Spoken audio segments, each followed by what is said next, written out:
എല്ലാ പ്രിയപ്പെട്ട എൻ്റെ സാമൂഹ്യ മാധ്യമ സുഹൃത്തുക്കൾക്കും പൊന്നിൻ ചിങ്ങമാസത്തിലെ ഐശ്വര്യത്തിന്റെയും സമ്പൽ സമൃദ്ധിയുടെയും പ്രതീകമായിട്ടുള്ള പൊന്നോണത്തിന്റെ എല്ലാ ആശംസകളും അറിയിക്കുകയാണ്.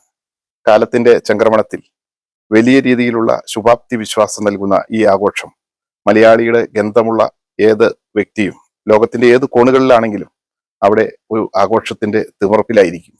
ഈ ആഘോഷം നമുക്കൊരു പുതിയ തുടക്കമാകട്ടെ. എല്ലാവർക്കും ഐശ്വര്യവും സമ്പൽ സമൃദ്ധിയും ആവോളം ഉണ്ടാകട്ടെ എന്ന് ഒരിക്കൽ കൂടി പ്രാർത്ഥിക്കുന്നു, ആശംസിക്കുന്നു. നിങ്ങളുടെ സ്വന്തം മനോജ് കോക്കാട്ട്.